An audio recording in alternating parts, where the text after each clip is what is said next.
हे दोस्तों, क्या आपने जिम रॉन के बारे में सुना है? जिम रॉन जो थे ना, वो एक अमेरिका के बहुत ही फेमस ऑथर थे, एंटरप्रेन्योर थे ना। उनकी जो स्टोरी है ना, वो काफी इंटरेस्टिंग है और उससे एक बहुत प्यारा सा लेसन सीखने मिलता है। देखो, बात यह है ना कि जिम रॉन जो थे ना, वो एक किसान की फैमिली से बिलोंग करते थे। उनका पूरा परिवार खेती करता था, लेकिन उनके घर वाले ऑब्वियसली चाहते थे कि उनका बेटा पढ़ लिख के बड़ा बने, सिर्फ खेती ना करे। इसलिए उन्होंने जिम रॉन को काफी पढ़ाने का सोचा। जिम रॉन ने जब अपनी हाई स्कूल कंप्लीट करी तो उसके बाद उन्होंने कॉलेज में एडमिशन लिया, लेकिन एक साल बाद ही उन्होंने क्विट कर दिया। बस इसलिए बिकॉज उन्हें लग रहा था ना कि उन्हें कॉलेज की जरूरत नहीं है। वो ऑलरेडी बहुत स्मार्ट है, लेकिन ये जो उनका डिसीजन था ना, वो बोलते हैं उनकी लाइफ की एक बहुत बड़ी मिस्टेक थी। बट स्टिल, क्योंकि वो बहुत ही यंग एज में बहुत एम्बिशियस थे, हार्ड वर्किंग थे, तो उन्हें लगा कि उन्हें जॉब ढूंढने में ज्यादा प्रॉब्लम नहीं होगी। और सच बात यह है कि ऐसा हुआ भी। अपनी हाई स्कूल कंप्लीट करने के एक साल बाद ही बिना किसी कॉलेज डिग्री के उनको जॉब मिल गई, जिसके फिर 3 साल बाद उन्होंने शादी भी कर ली। ना शादी से पहले उन्होंने अपनी वाइफ से बहुत सारे प्रोमिसेस करे थे, लेकिन शादी के कुछ टाइम बाद ही उनका एक बेबी हो गया ना। इस टाइम तक उनकी जो एज थी वो 25 साल की हो चुकी थी, और 25 साल की एज में ही वो एक फैमिली मैन बन चुके थे। लेकिन फैमिली मैन बनते टाइम में उन्हें रियलाइज हुआ कि उनको ये जो $57 का वीकली पेचेक मिलता है ना, उसकी हेल्प से वो उन प्रोमिसेस को फुलफिल नहीं कर पाएंगे जो उन्होंने अपनी वाइफ को दिया था। बिकॉज सच तो ये था कि वो डेली अपनी लाइफ में बहुत ज्यादा स्ट्रगल कर रहे थे। बिल्स भरने में, काम करने में वो फंस चुके थे।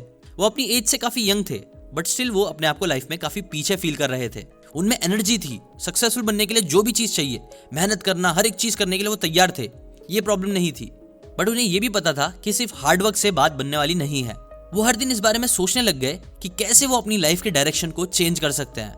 उन्हें कुछ समझ में नहीं आ रहा था, इसलिए फिर उन्होंने डिसाइड किया कि वो वापस से कॉलेज ज्वाइन करेंगे, क्योंकि ड्रॉप आउट होने की वजह से कई जगह उन्हें कई सारी अपॉर्चुनिटी मिस करनी पड़ी थी। लेकिन अब एक फैमिली मैन, पिता बनने के बाद वापस से कॉलेज ज्वाइन करना, ये चीज उन्हें इतनी सही नहीं लग रही थी। ना ही उनके पास इतने पैसे थे कि वो खुद से अपना खुद का बिजनेस स्टार्ट कर सकते। पैसा, आप बोल सकते हो, उनकी लाइफ की बहुत बड़ी प्रॉब्लम थी। वो पैसे को लेकर बहुत ज्यादा परेशान रहते थे।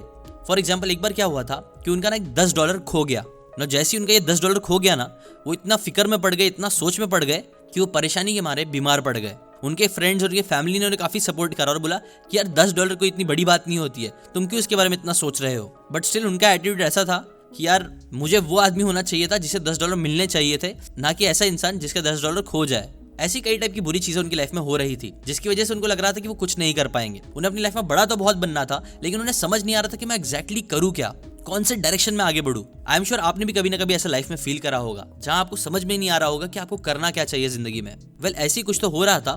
तभी अचानक उनकी लाइफ में एक फॉर्च्यून आया। ऐसा नहीं था कि उनकी कोई लॉटरी लग गई थी या उनको कोई वर्ल्ड चेंजिंग बिजनेस आइडिया आ गया था, बल्कि ऑथर बताते हैं कि उनकी लाइफ में ना एक बहुत ही यूनिक और सक्सेसफुल आदमी आ गया, जिनका नाम था मिस्टर अर्ल शेऑफ, जो उस टाइम के बहुत ही फेमस मोटिवेशनल स्पीकर थे, बिजनेसमैन थे और लाइफ कोच थे। तो जैसे ही जिम अर्ल के कांटेक्ट में आया ना, वहीं से उनकी जिंदगी बदलना स्टार्ट हो गई। अर्ल से मिलने के फौरन बाद जिम ने खुद से कहा कि उनको भी ना इसी आदमी की तरह बनना है। वो भी उनकी तरह चीजों को अचीव करना चाहते हैं और एक मोटिवेटेड इंसान रहना चाहते हैं। On the other hand, mister earl को भी जिम काफी पसंद आया। उनका जो एंथुजियाज्म था, हंगर था सक्सेस के लिए, वो उनको काफी अच्छा लगा। इसलिए फिर अर्ल ने जिम को हायर कर लिया, और उसके बाद फिर जिम ने अगले 5 साल तक मिस्टर अर्ल के साथ कई सारे बिजनेसेस में काम करा, और अनफॉर्चुनेटली फिर उसके बाद उनकी डेथ हो गई। बट जिम कहते हैं उन्होंने इस आदमी के साथ जो 5 साल बिताए थे ना, वो उनकी जिंदगी के सबसे पावरफुल साल थे। क्यों? ऐसा नहीं था कि इन 5 सालों में उन्होंने अपनी जिंदगी के सारे सपने पूरे कर लिए थे या बहुत पैसा कमा रहे थे, नहीं। बल्कि सबसे बेस्ट चीज उनके साथ ये हुई थी ना कि उन्होंने इस 5 साल में जिंदगी को जीने की सही फिलॉसफी सीख ली थी। एक सक्सेसफुल लाइफ जीने के जो फंडामेंटल्स होते हैं, वो उन्होंने अपनी लाइफ में अप्लाई करना स्टार्ट कर दिए थे। लाइफ में वेल्दी कैसा होना है, खुश कैसे रहना है, उन्होंने ऐसे कई सारी इंपॉर्टेंट चीजें सीख ली, जिसने एट द एंड कुछ टाइम बाद उनको भी सक्सेसफुल, रिच और हैप्पी बना ही दिया, just like mister earl. Now कौन सी वो 7 स्ट्रैटेजीज थी, कौन सी बातें थी जिसे जिम रॉन ने अप्लाई किया अपनी जिंदगी को बदलने के लिए? वही 7 स्ट्रैटेजीज आज मैं आपके साथ शेयर करने वाला हूं, उनकी ही बुक, जिसका नाम है the 7 strategies for wealth and happiness. और इसका पहला पॉइंट क्या है? पहला पॉइंट स्टोरी में ही था, जो है कि सराउंड योरसेल्फ विद विनर्स। आप ये चीज नोटिस करना, अगर आप लूजर्स लोगों के साथ हमेशा घूमते रहोगे ना, तो आपकी सोच भी नेगेटिव होने लग जाएगी और आपको लगेगा यार आप जिंदगी में कभी कुछ बड़ा नहीं कर पाते हो। और ये चीज देखो मेरे साथ भी होती है। फॉर्चुनेटली आप बोल सकते हो कि मैं ऐसी फील्ड में हूं ना, जहां मुझे बहुत सारे इंटरेस्टिंग और इंस्पायरिंग लोगों से मिलने का मौका मिलता है, उनसे सीखने का मौका मिलता है। और ट्रस्ट मी, जब भी मैं उन लोगों के साथ टाइम स्पेंड करता हूं ना, मेरी पर्सनैलिटी आप बोल सकते हो थोड़ी चेंज हो जाती है। कई सारी बातें तो सीखने मिलती है, लेकिन आप बोल सकते हो ऐसी बहुत सारी ना सबकॉन्शियस लेवल पे भी चीजें होती है जो मुझे लाइफ में आगे बढ़ने में और ज्यादा हेल्प करती है। इसलिए पहली चीज यही है कि आप भी जितना हो सकता है उतना सराउंड योरसेल्फ विद विनर्स। अब आते हैं सेकंड स्ट्रैटेजी में, जिससे रिलेटेड एक रियल स्टोरी है जो मैं आपके साथ शेयर करना चाहता हूँ। देखो, हमारा एक टीम मेंबर है जो फाइनेंशियली थोड़ा स्ट्रगल कर रहा था। उसका एक छोटा सा बिजनेस था जहां वो पैसे तो कमा लेता था, बट प्रॉब्लम ये थी ना कि उसकी जो इनकम थी वो स्टेबल नहीं थी। पैसे कभी कम आते थे, कभी ज्यादा, और उसे पता भी नहीं चलता था कि उसका कितना पैसा खर्च हो रहा है। जिससे परेशान होकर उसने एक दिन अपने अकाउंट्स को चेक करा और देखा कि वो एक्चुअल में कितना पैसा कमा रहा है। तो उसका जो नंबर था वो अराउंड 50,000 के आसपास आया। लो, इस 50,000 को कमाने के बाद उसकी जो सेविंग्स होती थी वो 10,000 के आसपास भी नहीं होती थी। इसलिए फिर उसने ये डिसाइड करा कि उसे ना अपनी सेविंग्स को इंक्रीज करना होगा ना। इसके लिए उसने ये नहीं सोचा कि अब से मैं खर्चे कम करूंगा, चीजें कम खरीदूंगा, नहीं, बल्कि उसने डिसाइड किया कि वो अब अपनी इनकम को इंक्रीज करेगा। नए साल की शुरुआत के साथ उसने एक नया टारगेट अपने लिए सेट किया, जो ये था कि अब से वो 1 लाख पर मंथ कमाएगा। और यही था उसका गोल, जिसके लिए फिर उसने प्लानिंग करना भी स्टार्ट कर दी कि वो 1 लाख को अचीव करने के लिए वो क्या क्या चीजें करेगा। प्लान बनाने के बाद उसने पूरी शिद्दत और पूरी मेहनत के साथ काम करना भी स्टार्ट कर दिया। वो बहुत कंसिस्टेंट भी था। इनफैक्ट इसके साथ ना वो एक इंटरेस्टिंग चीज भी करता था, जैसे कि वो एक पेपर पे हर दिन क्या करता था पता है, कि I will save 1 lakh rupees by the end of this month. इस चीज को लिखना स्टार्ट कर देता था और वो हर दिन उसे लिखता था। इसके साथ साथ वो अपने दिमाग में विजुअल्स भी बनाता था, प्लस उसने अपने फोन की स्क्रीन पे भी अपने अकाउंट बैलेंस को 5 डिजिट में रख दिया था। और जैसे कि आप देख सकते हो स्क्रीन पे, उसने हर लाइन में ऐसा लिखना स्टार्ट कर दिया ना। देखो, ये जो चीज थी ना कि I will save 1 lakh by June 1, ये लिखने में जितनी ईजी थी, एक्चुअल में उसे अचीव करना उतना ही उसके लिए मुश्किल साबित हो रहा था ना। देखो, ये चीज जितना पेपर पे लिखना आसान थी ना, उतना ही उसे रियलिटी में कन्वर्ट करना उसके लिए मुश्किल साबित हुआ। उसने फर्स्ट मंथ ही बहुत सारा काम करना स्टार्ट कर दिया। वो ओवरवर्क करने लग गया, जिसकी वजह से क्या हुआ कि उसे बर्नआउट फेस करना पड़ा, जिसकी वजह से फिर उसकी इनकम बढ़ने के बजाय कम हो गई। और जैसे ही उसे ये चीज रियलाइज हुई कि जो ओवरवर्क वो कर रहा है उससे फायदा नहीं बल्कि नुकसान हो रहा है, इसलिए फिर उसने अपनी स्ट्रैटेजी में थोड़ा चेंज करा। उसने अपने काम के तरीकों को बदला, एक्सपेरिमेंट्स किए, जिसकी वजह से फिर फाइनली नेक्स्ट मंथ उसका जो इनकम था वो थोड़ा इंक्रीज हुआ। फिर उसके नेक्स्ट मंथ और थोड़ा इंक्रीज हुआ। ऐसी लगातार हर महीने थोड़ा थोड़ा इंप्रूवमेंट करने के बाद फाइनली 6 महीने लगे, लेकिन फिर उसका जो 1 लाख का सपना था वो पूरा हो गया। उसने 1 लाख जरूर कमाए। और यही होता है पावर गोल्स का। ऑथर भी बोलते हैं कि देखो, goals are clearly defined dreams that motivates you to take action. If you know what you want and really want it, you will inevitably find a way to get it. और यही चीज think and grow rich book में भी बताई गई है। अगर आप अपनी लाइफ में कुछ भी बड़ा अचीव करना चाहते हो तो उस गोल को जरूर लिखो, उससे रिलेटेड प्लान बनाओ, कैसे आप उसे अचीव करोगे, कब तक अचीव करोगे, ये सारी चीजों को डिफाइन करो। जब आप ये सारी चीजें करोगे तो इससे जो आपके सपने पूरे होने के चांसेस है वो काफी ज्यादा बढ़ जाएंगे। इसलिए सेकंड स्ट्रेटजी यही है कि unleash the power of goals. Next strategy के बारे में टोनी रॉबिन्स काफी अच्छे से बताते हैं। जब टोनी रॉबिन्स से पूछा गया कि उनकी लाइफ की अब तक की सबसे बेस्ट इन्वेस्टमेंट क्या है, तो उन्होंने जवाब दिया कि जब वो 17 साल के थे ना, तब इस एज में उन्होंने इसी बुक के ऑथर, जिसकी मैं आपको बात बता रहा हूँ, जिम रॉन, उनका एक 3 घंटे का सेमिनार था जो $35 का था, उसके अंदर उन्होंने इन्वेस्ट करा था। और टोनी रॉबिन्स बोलते हैं ना कि उनका ये जो इन्वेस्टमेंट था वो one of the best investment था, बिकॉज उसने ही उनकी पूरी जिंदगी बदल के रख दी। नाउ सिमिलरली जब same question investor Warren Buffett से भी पूछा गया था कि उनकी लाइफ का सबसे बेस्ट इन्वेस्टमेंट क्या था, तब लोगों को लगा था कि ना वॉरेन बफेट भी ना किसी स्टॉक का नाम लेंगे जिसने काफी अच्छे रिटर्न्स दिए उन्हें पैसे के टर्म्स में। बट वॉरेन बफेट ने सरप्राइजिंगली काफी अलग आंसर दिया। उन्होंने कहा कि जो सबसे बेस्ट इन्वेस्टमेंट मैंने करा था वो था एक ऑथर डेल कार्नेगी की पब्लिक स्पीकिंग के कोर्स जो उन्होंने परचेस करी थी, जिसने उन्हें सबसे ज्यादा बेस्ट रिटर्न्स दिए अपनी लाइफ में। देखो, ऑथर कहते हैं ना कि आपका कोई भी गोल हो, आप चाहे अच्छी हैबिट्स डेवलप करना चाहते हो, अपने सोशल स्किल्स को बेटर करना चाहते हो, या खूब सारा पैसा कमाना चाहते हो, ये याद रखो कि वो सारी चीजें अचीव करने का जो सबसे बेस्ट एसेट आप बना सकते हो वो खुद आप हो। जितना आप अपने गोल से रिलेटेड नॉलेज फीड करोगे, अपनी स्किल्स को बढ़ाओगे, उस चीज के बारे में सीखोगे, उतना आपका उस गोल को पूरा करना ईजी हो पाएगा। इसलिए थर्ड स्ट्रैटेजी जो आपको फॉलो करना चाहिए कि ऑलवेज सीक नॉलेज। ना, ये टॉपिक से रिलेटेड बात चली रही है तो आपको बता दूं कि अगर आप लोग भी कंटेंट क्रिएटर बनना चाहते हो, ऑनलाइन अलग अलग सोर्सेस ऑफ रेवेन्यू जनरेट करना चाहते हो, मेरी तरह कंटेंट क्रिएटर बनना चाहते हो, बिकॉज आपको लगता है कि यार कंटेंट क्रिएशन का जो गेम है वो काफी इंटरेस्टिंग है और आने वाले टाइम में बहुत ज्यादा आगे बढ़ेगा, जो मैं खुद पर्सनली बिलीव करता हूँ, तो अच्छी बात यह है ना कि मैंने खुद डिसाइड किया है कि मैं आप लोगों को ये सारी चीजें सिखाने वाला हूँ। कैसे, क्या सारी चीज़ है, उससे पहले मैं आपको बता दूं कि मैंने ना आप लोगों के लिए सबसे पहले तो एक फ्री कोर्स बनाया है जो जाके आप चेकआउट कर सकते हो। उसकी लिंक डिस्क्रिप्शन में दी हुई है। आपको क्या करना है कि बस जाके एक फॉर्म भरना है जिससे मुझे आपके बारे में पता चल जाए कि आप एग्जैक्टली हो कौन, आपका प्रोफेशन क्या है, ये सारी चीज़ें। और जैसे ही आप वो फॉर्म भरोगे ना तो आपको एक टेलीग्राम ग्रुप की लिंक मिलेगी जहाँ पे मैंने आप लोगों के लिए एक फ्री कोर्स बना के डाला हूँ। एक्सक्लूसिव कोर्स है जो आपको कंटेंट क्रिएटर से रिलेटेड साइकोलॉजी के बारे में सिखाएगा और काफ़ी सारी इंटरेस्टिंग बातें हैं, वो सारी चीज़ें आपको सिखाऊंगा मैं फ्री में।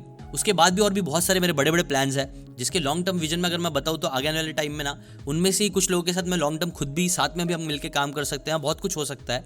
तो अगर आप इस चीज़ में इंटरेस्टेड हो तो नीचे लिंक दी हुई है, वहाँ से जाके वो फॉर्म जरूर भरना, टेलीग्राम ग्रुप जरूर ज्वाइन करना और वहाँ का फ्री कोर्स जो है वो आप जरूर कंज्यूम करना, उसकी बातें जरूर सीखना, ठीक है। उसके आगे भी और भी बहुत सारी चीज़ें होंगी जिसके बारे में आपको पता लगते रहेगा, बट अभी के लिए बस आप इतना करके रखो, ठीक है। अभी आते हैं नेक्स्ट स्ट्रैटेजी पे, जो है लर्न टू चेंज। देखो दुनिया में ना बहुत सारे लोग ऐसे सपना देखते हैं कि उन्हें माइक्रोसॉफ्ट जैसी बड़ी कंपनी में काम करना है। बहुत से लोगों को ये सपना होता है कि उन्हें बिल गेट्स जैसे बड़े इंसान से मिलना है ना। आपको पता है लेंसकार्ट के जो फाउंडर है पीयूष बंसल, उन्होंने अपने इन दोनों सपनों को पूरा किया। दरअसल बात ये थी ना कि वो एक इलेक्ट्रिकल इंजीनियर थे जो अपने करियर की शुरुआत में ही सियाटल चले गए थे, जहाँ वो माइक्रोसॉफ्ट में जॉब करते थे। एक दिन ना उनको बिल गेट्स से भी मिलने का मौका मिला। और पहले बिल गेट्स जो थे ना वो माइक्रोसॉफ्ट के इंटर्न्स को अपने होम बीच पे बुलाते थे और उनसे बात करते थे। पर इस एक मीटिंग ने जहाँ पे पीयूष बंसल जी भी गए हुए थे, लेकिन एक बार जब ये मीटिंग करी गई ना तब कुछ डिफरेंट हो गया। जब बिल गेट्स ने उन्हें बताया कि कैसे उनकी जो कंपनी है ना वो मिलियंस ऑफ लोगों को हेल्प कर रही है, कंप्यूटर्स को रेवोल्यूशनराइज कर रही है और कितना ग्रेट काम कर रही है, तब पीयूष बंसल जी को भी लगा ना कि हाँ सच में माइक्रोसॉफ्ट बहुत बड़ा काम कर रहा है। और वो खुद माइक्रोसॉफ्ट एक्सेल पे काफी ज्यादा डिपेंडेंट थे, जिसे वो बहुत ज्यादा यूज करते थे। इसके साथ साथ जब उन्हें ये चीज भी रियलाइज हुई कि माइक्रोसॉफ्ट कंपनी में ऑलरेडी 50,000 के करीब एम्प्लॉइज है और वो भी उनमें से एक है, तब उन्होंने रियलाइज करा कि उन्हें ये चीज नहीं चाहिए। माइक्रोसॉफ्ट में काम करने की वजह से उन्हें पैसे तो अच्छे खासे मिल रहे थे, इज्जत भी मिल रही था, बहुत चीजें हो रही थी, लेकिन उन्हें एक चीज समझ में आई कि उन्हें ना सिर्फ पैसे नहीं चाहिए थे, उन्हें कुछ बड़ा करना था। इसलिए फिर उन्होंने क्या किया कि सब कुछ छोड़ छाड़ के लेंसकार्ट को बनाया, ये एम के साथ कि वो उन 40 करोड़ इंडियंस को चश्मा पहनाएंगे जिन्हें चश्मा पहनने की जरूरत तो है पर वो लोग पहनते नहीं है। देखो ऑथर बोलते हैं ना कि if you took all the money in the world and divide equally among everyone, it would soon come back in the same pocket as it was before.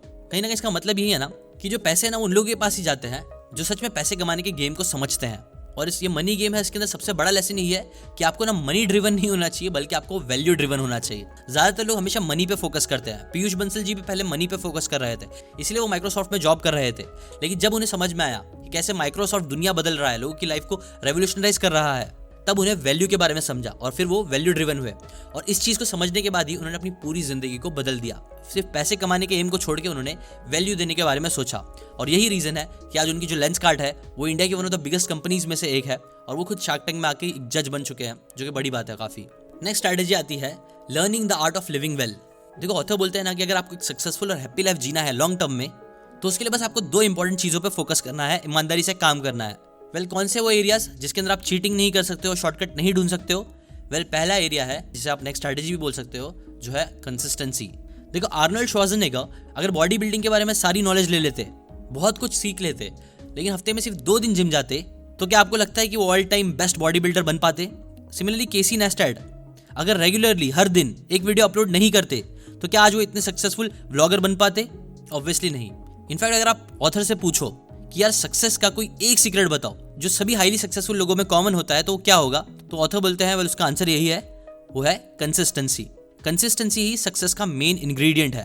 बिना प्रोक्रेस्टिनेट करे काम करना, एक्शंस लेना, और एक्शंस को ऐसा नहीं कि एक दिन लेना बल्कि बार बार हर दिन लेते रहना, जिसकी हेल्प से आप किसी भी चीज में मास्टरी अचीव कर सकते हो, लक अचीव कर सकते हो और पैसे अचीव कर सकते हो। और नेक्स्ट स्ट्रैटेजी क्या है? वो है अगेन हार्ड वर्क। आपको पता है केसी नेस्टैड एक टाइम था जब हर सुबह 4:30 बजे उठते थे, 8 बजे तक अपनी डेली वीडियो को फिनिश करते थे, अपलोड करते थे, फिर वो अपनी मॉर्निंग रिचुअल को फॉलो करते थे, वर्कआउट करते थे, 10 बजे शाम तक वो पूरा दिन व्लॉगिंग करते, दूसरे काम करते, अपनी कंपनीज को मैनेज करते, लोगों से डील करते, और शाम को घर आके 6 से 9 बजे तक वो अपनी फैमिली के साथ टाइम स्पेंड करते, और फिर बच्चों को सुलाने के बाद वो वापस काम पर लग जाते और रात के 1 बजे तक अपने व्लॉग्स को एडिट करते और फिर सो जाते, और फिर अगले दिन वापस से सुबह वो 4:30 बजे उठते। और यही चीज उन्होंने लगातार hundreds and hundreds of days करे ना। ऑब्वियसली ये आपकी स्लीप के लिए अच्छा नहीं है, बट बात ये है ना कि अगर कोई इंसान इतना पागलों जैसा काम करने के लिए, हार्डवर्क करने के लिए तैयार होता है ना, तो हाँ इसकी वजह से कई प्रॉब्लम्स तो हो सकती है, लेकिन इतना है कि सक्सेस भी ना उस आदमी के सामने हार मान जाती है और फिर घुमा फिरा के उसके पास पहुंच ही जाती है।